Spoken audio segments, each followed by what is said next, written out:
Sheridan back with another Marketing Monday video from House of Untamed. So this week we are doing another instructional video and we're going to do a tutorial on Eventbrite. If you're new to my channel, we do Marketing Monday videos every Monday where I'm teaching different business tips, marketing tips, and also doing instructional videos on different tools that business owners can use to make their business better. So this Monday, we're going to do an instructional video on Eventbrite. Eventbrite is a platform that a lot of business owners and brands use to do, you guessed it, events. So on Eventbrite, you can create literally any type of event. You can do paid for events, private events. Think of it like Evites, but for businesses, for making money. So this is gonna be a tutorial, about 30 minutes or so. So stay tuned. But it's going to be helpful. I get a lot of questions about how to use Eventbrite, how to use their tools, how to use their features. So this will be really helpful. So stay tuned and we are going to get into the tutorial. Okay, so now we are here. Hopefully you guys can see me. You can. We are going to, I'm going to walk you through the steps of starting an event on Eventbrite, and then I'm going to go through some screens just so you can see like what you should know, and I might put in like kind of like dummy information so you can see. So first step, of course, is create an Eventbrite account. And so when you go to this screen, you may see multiple options. Like on my actual personal account, you'll see like I manage 2 different accounts. So you'll see, it'll say Sheridan and it might say my client's name on there. So here, if you have any past events or events coming up, it'll give you that option to see any events you have in the queue. You can go through publish, you can create events and save them as a draft, or you can do your past. Click no thanks, we already know what we're doing on Eventbrite because we Eventbrite folks. Okay, so I'm going to take you through, well, I'll show you through a few things. So organization settings. Here you can add your logo, you can change your name. If you want to change your profile name, so say I have 3 businesses, so I may do like Untamed Lingerie, UntamedLingerie.com. Oh, let's do HTTP. Oh, right, lingerie. Save that. Say you have another company, and I want to put.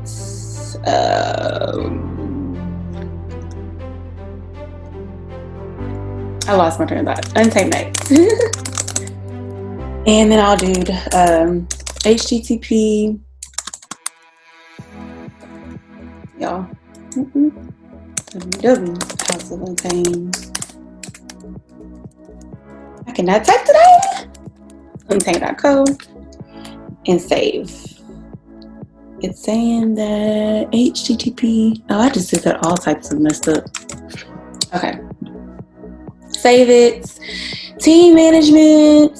I don't use this feature because I'm the only person that I have on this back end, because Eventbrite has a lot of personal information, so I'm not going to put a whole bunch of other stuff on there. Package. I don't really play around with this stuff, but I will just show you. That's good if you're going to like have paid packages. I don't do that. Payment information, you want to connect your bank accounts here. Usually if you're a business, your business bank account. Payouts will connect to, this will show you when you have upcoming payouts. And I'll walk you through that later, where when you get to the event, you can decide if you want to be paid out each time you get a ticket sale, or you can get paid weekly or at the end of after the event's already started. It depends on your preference. I've noticed they kind of changed that option because of COVID. So now you cannot get paid till the event's over. I used to do it where it was till the event was over, but then recently I started doing it where it was weekly, because if I'm buying stuff according to how many people are registering, that money can be used towards the event. None of this other stuff matters right now. You can play around with that. I'm going to click on tax information. Yeah, if you want to, yeah. You have to put this here. So taxpayer information. I guess I've already done that because I've definitely had more than 200 orders. And then account settings will be just like email stuff. Yeah, so I just made a dummy account. Cool. Okay, so the big stuff, creating an event. Checking the time, I have food in the oven. Okay, so first, what's your level of experience hosting events? I'm gonna say expert, because I am an expert. How many people help plan your events online? Just me, because everybody else, they don't touch the Eventbrite. I'm the only person that touches Eventbrite. And I used to host events monthly pre-COVID. How many people do you expect will attend this event? Usually my events are about 21 to 50 people, unless it's a large event. What type of event are you hosting? They have tons of options. Typically, I'm either in the meeting or networking event area, party or social gathering area. Those are usually the two. That's it. I've done dinner at gala once before, but I think I still put it as a party because it was like a Halloween dinner. But yeah, you could do other, but usually it should fall within that. So we're gonna do party because why not? How would you categorize your event? So usually on this one, I do food and drink, because usually it's like we have an event, but it's also including food and like happy hour. Yeah, so I'm gonna put that. And these are just good things that help people that are looking for events. So keep in mind that, like, say if a stranger does not know about your event at all, it's just my laptop. Say if a stranger does not know about your event at all, you want to tag what you think people who would Google, who may come across your event by accident, basically. So if you know you're having a Halloween dinner, you probably want to put it under dinner or holiday events to help draw more traffic. Name of events, House of Untamed. Okay. We're going to say that it is on Halloween. We had a dinner last year. And I'm going to run it from 7 to, so it doesn't let you, oh, it does let you do midnight now. So midnight. Venue, I'm going to say, I'm in Houston. I'm going to say to be announced. Actually, I'm going to do venue because you need to be able to see what I'm going to do. So let's do the address, Houston. Okay, it's not popping up. Prospect Park. And usually it'll search it for you. I wonder why it's not doing it today. Okay, it'll pop up later. So you're well on your way to getting started. Cool. So right here, you'll add your image. This is very important because that's the image that they see on your final result event. So here's a description. It's a short description, so you can put anything there from like fun Halloween dinner, fun fashion show in Houston, whatever you want. And this is where your like long event description is at. And you want to be very particular about that. So let me resume share. We are back live in full effect. Okay. So I'm going to go back and forth in between these two screens so you can see how it looks. So this is what the picture would look like. So you want to have something that conveys the event. Obviously, they're on the event page for a reason. You want the important information there. You don't have to necessarily have this link down here because they're already there, right? So that's how that looks here. So I'm going to say TBD, and that's what this long description is, what this looks like. So here's where you want to put who your company is, who's Untamed Nights. Like before they buy a ticket, they want to know who that is. And then you have a description of the event, any sponsors, any schedule, any rules, like audience 28 and up. Anything that you think would be important for them to know. You definitely want to include that here because you want to assume that if somebody's on here, they've never heard of your company before, right? Unless you're doing a private event. So here they have cool features. You can add additional video, text, images that go along with that. Okay. And then you want to go, that was just basic info. So basic info is this page. We've already filled this out. Tickets, the important stuff. So create a ticket. Typically I do general admissions. I do early bird, general admission. I probably have a sponsorship option on here as well. And that's really it. So I'll do general admission. I'll say 50. I want to sell them for, I'm doing a dinner, so $75. Do not click absorb fees. If you click absorb fees, they charge a certain percentage at the door. It's like a processing fee and a service fee. So you either could incur that fee. So that means that instead of charging your attendees about roughly like $6-7, it would charge you that. So then you wouldn't get $75. You would get 75 minus 7. I can't do the math right now. You would get 75 minus 7. So I don't click absorb fees because it's like $5 extra is not going to hurt you. That's how I feel. Or if you do want to absorb fees, charge up. So if you plan to absorb them, then just make the tickets $80, right? Okay. So then you absorb them, right? Sales start. So these are your first tickets you're going to have on sale, you're going to start them as soon as the event goes live. But say these are early bird tickets. So you want these to go live. We have all types of events, y'all. Say you want these to go live and then early bird ends in a week. So early bird will end 2 weeks before the event. So early bird ends 17th at midnight. And then when you do your next event, you would say the next event sells, and obviously add USD if you're in the US. So your next event sales will obviously start the 17th at midnight and then go until then. My advice also, depending on your event, either do one of two things. Have an at the door price so that you can they have an app you can download to check people in at the door. I would definitely have an at the door price, because if you didn't want to register and give us the courtesy of registering, because in people, especially in Houston, people are last minute. I'm last minute. I might not decide to go to the event till the night before, and so people don't want to buy tickets. Cool. You can wait to buy the ticket. You just got to pay the premium to buy the late tickets. So that is that. And you can always copy to make it easier. So let me show you guys that. Advanced settings. So if you want to put details like this ticket includes 1 drink ticket, 1 meal, whoop, that's what you would put there. And then this option just sends them a digital ticket versus not. This is cool if you have a maximum on the type of tickets that you want to have for whatever reason, you can put that in there as well. Add-ons.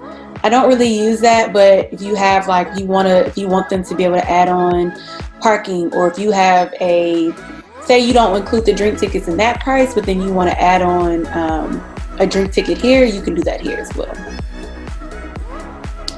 And then I don't ever use these areas. This is pretty cool if you have an event and you want to build the anticipation and you're like, I only have 30 tickets. And so when people come to the event, they can say, dang, it's only 10 tickets left. I don't have that. Holds is more like a wait in line thing. I've never used that feature. Publish. So if you're ready to publish the event, you can make it public. If you have sometimes people do private events. Like I've done a private tasting, even though it was for 100 people. I didn't want it out. I didn't want random people coming. So I made it private, and then I was able to have a special link to send out to people. You can also schedule to publish this event later if you want. I'm going to do private because anyone with the link. You can also do it with sending out anybody with the password. If you want to make it even more exclusive, you can do hey, here's the password, or you can just do the link. Password is cool if you think people are going to get access to the link, if you're doing some super exclusive thing and then only certain people have the password still. So I'm going to say publish, and that way I can still show you guys some of the features without just having a random event out here. So this is the event URL. There are ways to change some of these things. So add to Facebook is a cool option. I'm going to show you what that looks like, but basically you can connect your Facebook to where it'll automatically post the event on Facebook. And so this is what it looks like. This is the old event, but this is what it basically will copy all of your information from Eventbrite and make it a link. Okay, let's go back to the page. Email campaigns, you can connect this to send out emails. I use MailChimp. You can connect it that way. You can also add a widget to your website. That's something that you want to do. Discount access codes, sometimes I'll do that if I'm doing a flash sale. You can create a code. So you can, I'm gonna click on this. And new code. So this event only,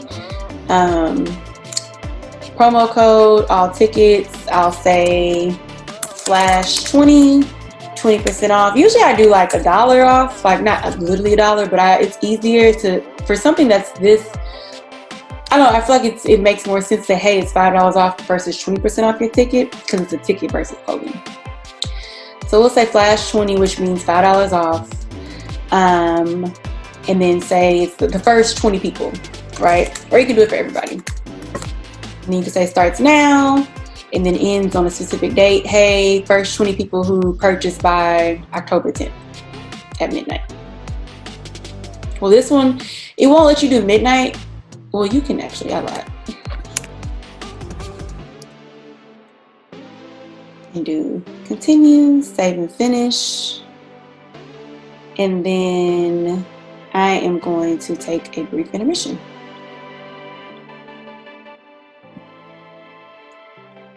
Okay, cool, we're back. Told y'all I had food in the oven. So we've done this portion, and then when you go to dashboard, that's when you'll see all the other information on there. So let me show.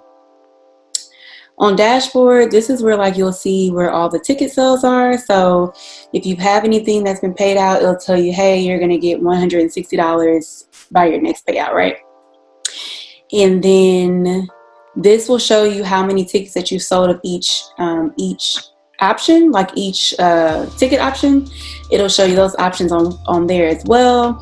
Here is a pretty cool feature because it'll show you where people are finding your event at. If you have a private event, I don't think it'll let you put it on Facebook, but you'll be able to say, oh, direct traffic means like they actually came from the link. It may say Eventbrite traffic. That means it came from, that means that it would have came from people like researching the event, or like they came across it just from searching events in your area. So here you want to add a payout method, but it won't let me do that without putting in my bank account information, but I'll show you what that looks like. So here, like you'll put your bank account information on here. That's the only way. It has to actually be a bank account and not a like card or anything. And then once you do that, you can select your payouts, like how frequently you want to get paid out from Eventbrite. So let me go back to dashboard. Okay, yeah, so that's payout method. It'll tell you tickets sold, data. Here will be like a summary of whoever's registered for your event. So that way, I think it's really important. I always export all these at the end of the event and put them into MailChimp so they're not just sitting in Eventbrite. But you can always retarget old event attendees when you have a new event too. So payments, did I do payment options? Let's see. So payment options is, yeah, you'll have to wait till you set that up. But basically it's really just managing your payment method. And then you can also manage how they pay you. So you can add different options on here as well as far as like what you want that to look like. Refund policy is important. It really depends on the event. I usually do 7 days. Unless it's something that I'm just really specific about, I probably, this is also a good option too. So there is an option to put no refunds. I'm not sure why it's not doing that now, but it's probably because there's no payout method in there.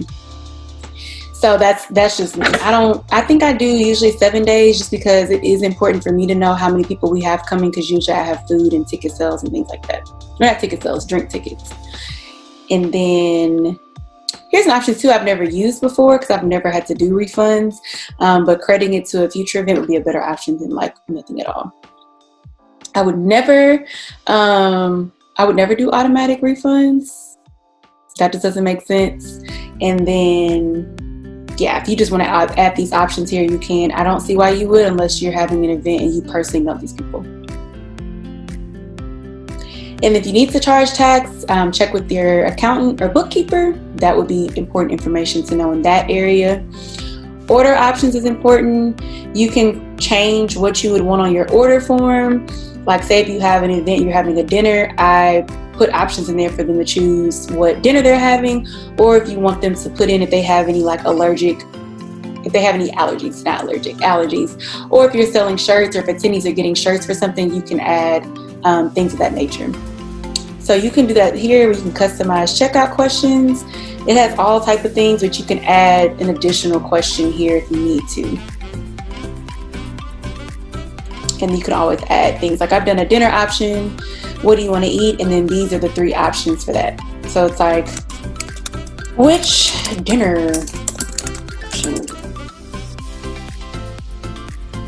And then here you can say chicken pasta, steak and potatoes,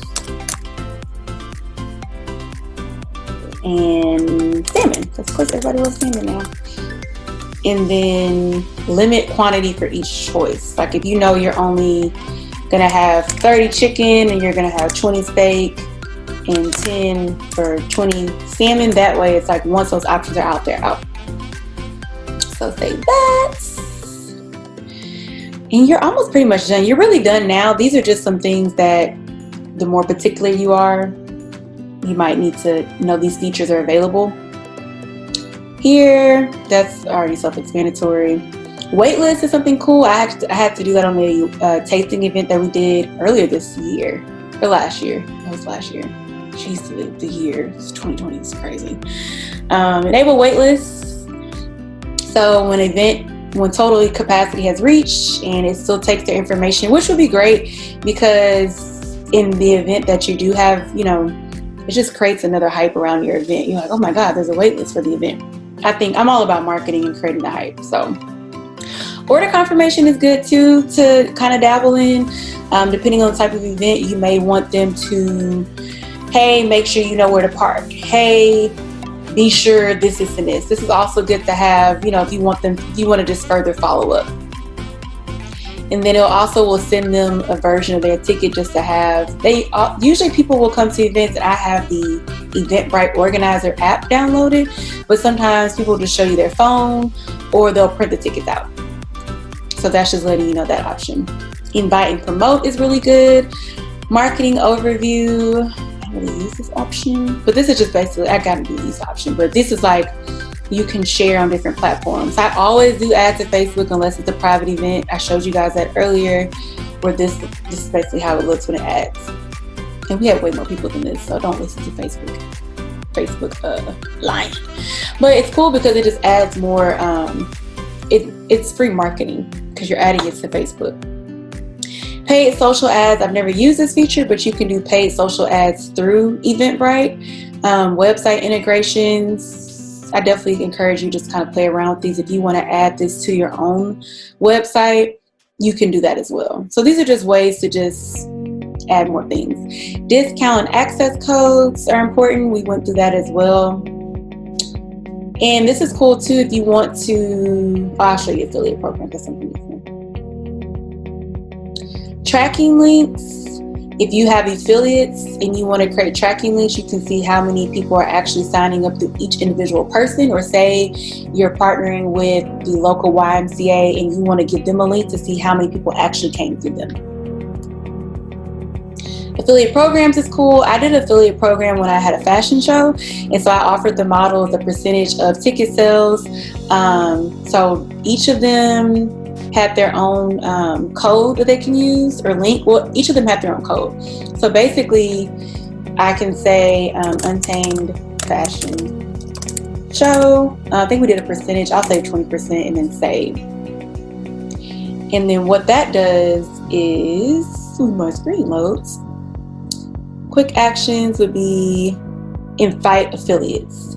So what this does is it'll send anybody that you add on here, it'll send them an email where they create their own individual code. So if I send it to 30 people, or 20 people, obviously this is 20, and then it'll send them a link like, hey, Untamed Lingerie has invited you to create your own, invited you to be an affiliate of Untamed Fashion Show. If you're interested, click below, click the link, they create their own code, and then boom. Let's work on your end. So we went to invite and promote. Analyze just shows you the different analytics. Nothing will be here right now because the event just went live. And then manage attendees, that's where you can see all of the orders. You can, if you want to organize people off of a certain ticket thing, you can. If you want to manually add attendees, you can do that. I like to send emails to attendees like reminders. You can do that as well. I know I'm clicking really fast. Sorry, guys. You can create a new attendee email. So this could say, reminder for House of Untamed fashion show. Here's all your information. Usually it'll send out like one that's like 24 hours or 48 hours before automatically. But if you want to create your own, just kind of building the hype up. Sometimes I've sent emails out to attendees like, hey, invite your friends, give them this code to sign up because we've seen you've already signed up. Guest list is good. Like if I'm having an event where I'll print the guest list out anyway. Because I just like to have it in person along with the app. Say my phone or Wi-Fi is tripping, I can have a paper. Paper is still the way. Name badges, if you have a reason to print name badges out, this just makes it easier for you to do that. And then check in. Say you're at an event, you have your laptop with you or your iPad, you can do it here versus through the app. And then these are just different app integrations that they have as options.